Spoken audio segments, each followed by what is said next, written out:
Pemirsa, kepolisian berhasil menggagal ke peredaran narkotika jenis sabu asal Aceh yang nak dikirim ke Nusa Tenggara Barat. Polisi menyita barang bukti sabu 10 kilo yang disingiti di jeru tangki BBM mobil. Inilah dia detik-detik penangkapannya.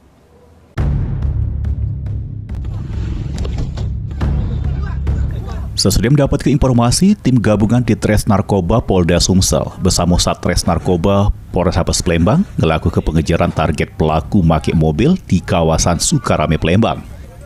Sesudah berhasil menyergap mobil pelaku, ditemukan barang bukti narkotika jenis sabu seberat 10 kilo yang disingiti di jeru tangki BBM. Juru penangkapan ini polisi ngamankan kedua kurir berinisial BA sama HB warga Aceh. Oleh polisi, keduanya digelandang ke Polda Sumsel untuk menjalani pemeriksaan lebih lanjut. Polisi juga masih melakukan pengembangan. Mulyadi, PAL TV.